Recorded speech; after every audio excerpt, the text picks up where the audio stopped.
Hello and welcome back to Watch More Movies. I am Ricky, your host, and today we will be talking about the newest wide release, Caught Stealing, starring Austin Butler, Zoe Kravitz, Bad Bunny, Liev Schreiber, Matt Smith, and Regina King. Taking place in the late 90s, a former baseball player gets thrown into the criminal underworld of New York after being asked to take care of his punk rock neighbor's cat while he's away. I found this quite enjoyable. Austin Butler is a really good actor, but really lets loose and has a lot of fun here, you can tell. He tries to let loose of his stoic, charming persona and let his guard down and be vulnerable to the classic hero archetype.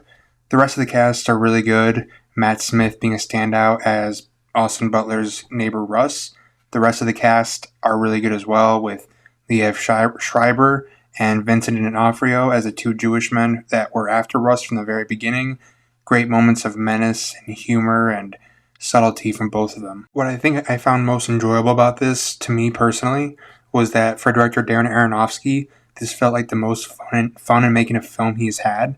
When looking at his filmography, you won't necessarily put his name and fun in the same sentence, with his most notable films like Requiem for a Dream, The Wrestler, Black Swan, and others. They don't scream out good time at the movies, despite how incredible those movies are. It does really make me happy to see a director really branch out and let loose and change it up and be successful while doing it. Now, with Caught Stealing releasing, I thought I'd give some recommendations on this subgenre that contains a similar plot. Movies where a normal guy is thrown into a criminal underworld or into a world that's way over his head. Some honorable mentions for this would be, of course, everyone knows this, The Matrix. It's one of the best, but everyone has seen it, so there's not really much need to recommend. But if you've never seen it, of course, I highly recommend it. Another one is Upgrade. It's a real fun, modern sci-fi horror action film that is brutal, bloody, and has a good emotional weight to the story. It's a really good time. And another one that's a bit off the beaten path is Under the Silver Lake, starring Andrew Garfield. It's a trippy conspiracy LA set noir mystery that I remember really liking this when it came out, and I definitely need to rewatch it, but this is one that falls into that category, even if it is a very different aesthetic than Upgrade or The Matrix. Alright, so here are 5 recommendations if you like Caught Stealing or want something in a similar vein, or if you like those movies where someone's caught up and thrown into a world where havoc or chaos ensues. The first one is 1993's The Big Lebowski, directed by Joel Coen as well as Ethan Coen. The film follows Jeff Lebowski, or as he and his friends call him, the Dude. He comes home one night to intruders in his house who assault him and want their boss's money back that Jeff's wife stole. The only problem is that he isn't married and has no money, as is very apparent in his apartment. The Coens have this remarkable talent at creating these incredible characters, even as absurd as they may be, and setting them in the real world but making them tangible and not feel absurd to that world they built. Of course, the Dude, played by Jeff Bridges, being a big stoner that can't ever seem to catch a break. His best friend Walter, played by John Goodman, an army veteran with a short fuse and a gun on him at all times. Then there's Donnie, played by Steve Buscemi. Donnie's just Donnie. You'll know what I mean when you see it, or if you have seen it, but Donnie's just Donnie. Despite the Dude being a big stoner, this doesn't feel like a stoner comedy in the traditional sense. You can enjoy it as such if you want, but it is more attached to his character than it is the tone of the movie or the intention. Without giving much away to the story, it takes turns you don't expect and is quite absurd, but in the most endearing possible way. Just like many of these movies that involve someone being thrown into a world like this that's outside of their depth, there is some mystery and conspiracy play at large of the overarching story, and it is quite fun, even if a bit convoluted at times, but that sort of is the point, putting you in the Dude's shoes, because even he is trying to figure this out while being high and not the brightest and putting together pieces that otherwise would, be most easy to solve on their own. There is a bit that involves a wooden plank on the ground both times that they just really come into play and are hysterical. And I highly recommend this if you like that kind of dry sense of humor at times. Number 2 is The 39 Steps from 1935, directed by Alfred Hitchcock. For a film that's 90 years old, it is so well shot, even with today's lens and eye, point of view. From the opening sequence, you just knew you had something fun in store. It follows Richard Hannay, who encounters a woman at a show one night to go back to his apartment, and she tells him that she is being chased after because she's a British spy and there's a conspiracy angle to why they're after her. It is quite entertaining and a mystery that takes its time to unravel itself while also being very efficient at just under an hour and a half. There are a lot of Hitchcock signatures, the beautiful shadows and the dramatic close-ups and that reveal the twists and turns or are great use for dramatic effect. If you like conspiracy and government conspiracy thrillers, this is one to go to stream because it is worth your time. Number 3 is Collateral from 2004, directed by Michael Mann, who made my favorite heist film Heat. It follows Max, played by Jamie Foxx, a taxi cab driver who picks up the wrong fare, a slick and efficient hitman, played by Tom Cruise. What I love about this tense thrill ride is the unpredictability. Cruise plays his character Vincent like Russian roulette. You do not know what he will do, but you are certain that if Max doesn't listen to him, he will do something and you know the end result. Jamie Foxx does great, goes without saying, no questions asked, but this film simply does not work without Tom Cruise.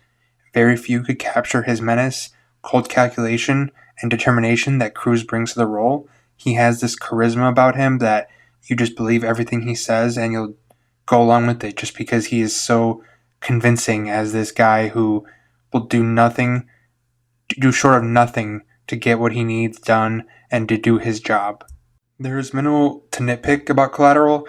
Maybe Mark Ruffalo's cop side plot building up to our main character's collision feels like it sidetracks the pacing, but it is engaging nonetheless. Michael Mann shoots LA in a way that only he can, as he did with Miami for Miami Vice. He has such a feel for the city he is inhabiting for his characters and the tone he wants that you feel lost in its vastness and its uncertainty. I highly recommend Collateral if you've never seen it and if you're interested in seeing a side of Tom Cruise that you probably have never seen and he rarely ever shows. Number 4 is Ministry of Fear from 1944. This is about a man who has just been let out of an insane asylum, although he seems normal and you don't know why he's been let out or is there in the first place. He aims to leave London when he stops by a sort of fair going across the station. He's encouraged to see the clairvoyant there and attempt to win the prize cake. After that, murder and conspiracy ensue in this steady-paced thriller. What I like about this is that you're kept on your toes throughout, knowing that our main character, Stephen Neal, has been let out recently of an insane asylum. There is dual operating thoughts at play throughout. Did he do what he's being accused of doing and doesn't know because he's insane? Or is he being set up for these and who is the culprit behind it? Even when the government gets involved in this story, it becomes an unraveling conspiracy and you still don't know who it is to be trust. I love that about this film and the clear noir aspect that keeps it flowing without anything too much to bloat about the story, as well as the touching on the government roles and espionage and how their consequences affect the common citizen. Even when they don't amend those incidents or things at fault, they touch on this subject matter, and I like that quite a bit. If you want to brush up on some classics, this is one to do so. The final recommendation is 2003's Old Boy. The film follows a man who gets arrested for drunkenness one night and is suddenly kidnapped and imprisoned for 15 years to a single room. That is what I will say about the premise, because this is not a film that you want to have anything spoiled to you about it. Once you see it, you see where so many films get their influence from in the revenge, action, or torture genre from. And yes, it does go there, but I won't spoil or get into it. It's a deeply moving and traumatic story about loneliness, regret, vengeance, and the human spirit being pushed to its ends, and what that means for your overall satisfaction as you pursue something for so long. It is bloody, mean, and gnarly with how it materializes those things. You are solving this mystery with our main character and the main friend he encounters at a local sushi restaurant. It feels as some world-ending conspiracy at play, and it is to an extent, but that's not ultimately what the point of the story is by the time you get to the end. There is such a slow burn, kick-ass approach to this that director Park Chan-wook really subverts your expectations scene to scene with his direction and choices to not always have fast-paced action, but save that for when it means something to the escalation in our character's journey and story. I feel this is the best story in film for a long discussion over spoilers, because there is so much meaning to it that can only be touched upon with revealing certain story points and elements. I will go into it more, as I do want to do a dive on director Park Chan-wook's other films, since his new release this year, No Other Choice, is my most anticipated.